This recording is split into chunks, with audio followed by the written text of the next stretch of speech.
Titanic को डूबे हुए 111 साल हो गए। जब टाइटैनिक बना तब कहा गया ये कभी डूब ही नहीं सकता, लेकिन सालों पहले ये एक आइसबर्ग से टकराया, डूब गया। कई लोग ये सोचते हैं कि इतने सालों बाद भी टाइटैनिक को समुद्र से बाहर क्यों नहीं निकाला गया। तो आज की इस वीडियो में हम आपको बताएंगे कि टाइटैनिक अब तक बाहर क्यों नहीं आ पाया। 10 अप्रैल 1912 को ये वो वक्त था जब एक बेहद खूबसूरत, बहुत सारी सुविधाओं से लैस लग्जरी रॉयल जहाज एक यात्रा पर निकला। ठीक 5 दिन बाद डूब गया। पूरी धरती पर 71% पानी है, 29% भाग स्थल है। समंदर वाला भाग इतना बड़ा है कि आप उसकी कल्पना भी नहीं कर पाएंगे। डूबने के लगभग 73 साल बाद यानी 1985 में टाइटैनिक को ढूंढा गया, लेकिन उसे ढूंढने के 38 साल बाद भी इस जहाज को समंदर से बाहर नहीं निकाला जा सका है। टाइटैनिक जहाज के डूब जाने के बाद वैज्ञानिकों ने इसे ढूंढने की जी जान से कोशिश की। आखिरकार 1985 में अमेरिकी नेवी ऑफिसर और आर्कियोलॉजिस्ट रॉबर्ट बैलर्ड ने अपनी टीम के साथ टाइटैनिक को ढूंढने के मिशन पर निकल गए। फिर उन्हें पता चला आखिरकार टाइटैनिक कहां और किस हाल में है। जहाज को ढूंढने के बाद उसके कई रहस्यों के बारे में पता चला, जिसने पूरी दुनिया को हैरान कर दिया। वॉशिंगटन पोस्ट के मुताबिक टाइटैनिक समंदर के 12,000 फीट की गहराई में डूबा था। टाइटैनिक द न्यू एविडेंस के रिपोर्ट के मुताबिक ये जहाज डूबने से पहले सही सलामत था, लेकिन जैसे जैसे टाइटैनिक समंदर की गहराई में समाया, ये 2 हिस्सों में टूट गया। रिपोर्ट के मुताबिक टाइटैनिक आइसबर्ग से टकराने के बाद नहीं डूबा था, जहाज में आग लगने के कारण ये डूबा। खोजकर्ताओं को जब जहाज का ये मलबा मिला तो उन्होंने देखा कि जहाज में मौजूद कई चीजें वैसी की वैसी हैं। जहाज को बाहर निकालने की बहुत कोशिश हुई, लेकिन वैज्ञानिक ये जान गए थे कि उसे बाहर निकाल पाना नामुमकिन है। आज की एडवांस टेक्नोलॉजी की मदद से भी टाइटैनिक को अब तक बाहर नहीं निकाला जा सका है और यह समंदर की गहराई में आज भी मौजूद है। आमतौर पर समंदर की गहराई में मौजूद चीजों को जिस तरह से बाहर निकाला जाता है, टाइटैनिक को उसी तरीके से बाहर निकाल पाना संभव नहीं है, क्योंकि ये 2 हिस्सों में टूटकर डूबा था।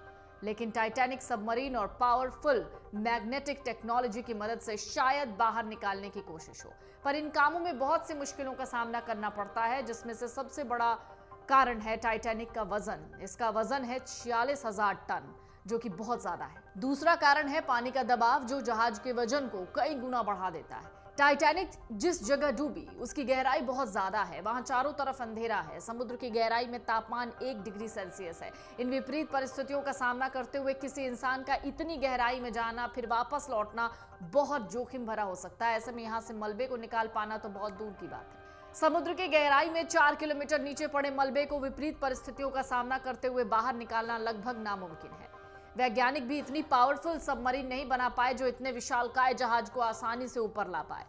शुरुआत में वैज्ञानिकों का इस जहाज को बाहर निकालने का कोई प्लान ही नहीं था, लेकिन फिर उन्होंने कुछ तरीकों के जरिए टाइटैनिक को बाहर निकालने का प्लान बनाया। इनमें पहला प्रयोग था पिंग पोंग बॉल, जिसके जरिए जहाज को बाहर निकालना सोचा गया। वैज्ञानिकों ने तरकीब लगाई कि वो टाइटैनिक जहाज में पिंग पोंग बॉल को भर देंगे ताकि ये सारे बॉल ऊपर की तरफ दबाव डालें। फिर ऐसा करके सबमरीन की मदद से जहाज को ऊपर खींचा जाएगा, लेकिन ये प्लान फ्लॉप रहा, क्योंकि कुछ वैज्ञानिकों ने यह तर्क दिया कि पिंग पोंग बॉल समुद्र की गहराई में जाते फट जाएंगे। इसके बाद एक और तरकीब सोची गई, वो थी बड़े बड़े बलून्स को टाइटैनिक में बांधकर उसमें हीलियम गैस भर दें, फिर इससे ऊपर अपने आप जहाज आ जाएगा। लेकिन ये प्लान भी फ्लॉप रहा, क्योंकि इतनी गहराई में जाकर लाखों बलून्स में हीलियम गैस भरना बहुत मुश्किल काम है। फिर वैज्ञानिकों ने तरकीब लगाई कि बर्फ की डेंसिटी पानी की तुलना में कम होती है, इसलिए बर्फ पानी में तैरती है। उन्होंने सोचा अगर किसी तरह टाइटैनिक के पास के पानी को बर्फ में तब्दील कर दिया जाए तो ऐसा करने से पानी जो जहाज है वो पानी के ऊपर आ जाएगा। इस तरकीब का आइडिया था अमेरिका के इंजीनियर जॉन पियरे का।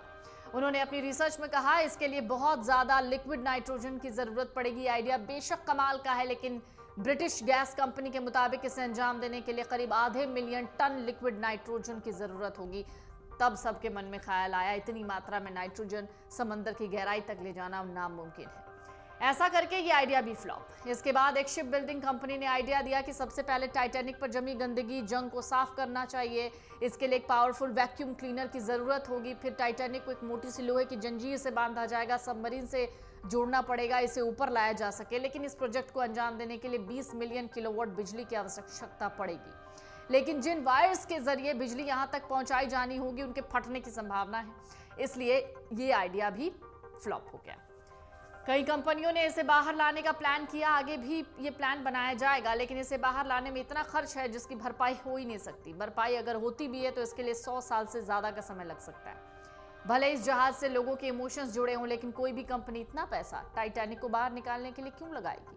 क्योंकि ये बहुत रिस्की भी हो सकता है। बीबीसी की एक रिपोर्ट है जिसके मुताबिक टाइटैनिक का मलबा समुद्र में अब तेजी से गल रहा है। ऐसे में उसे बाहर निकालने का कोई फायदा ही नहीं है। आने वाले 20 से 30 सालों में टाइटैनिक का मलबा पूरी तरह गल जाएगा, समुद्र के पानी में घुल जाएगा। समुद्र में पाए जाने वाले बैक्टीरिया टाइटैनिक के लोहे को तेजी से खा रहे हैं, जिस वजह से उसमें जंग लग रहा है। ये समुद्री बैक्टीरिया रोजाना लगभग 180 किलो मलबा खा जाते हैं। ऐसे में टाइटैनिक की उम्र ज्यादा नहीं है, इसलिए इसके मलबे को बाहर निकालना समझदारी नहीं होगी। अमर उजाला अब आपके टीवी पर भी। अपने स्मार्ट टीवी पर YouTube पर सर्च करें अमर उजाला, चैनल सब्सक्राइब करें और देखें ताजा खबरें, वो भी HD क्वालिटी में। और हाँ, बेल आइकन दबाना ना भूलें ताकि हर खबर हो आपके घर। अमर उजाला, निष्पक्ष, निर्भीक, निरंतर।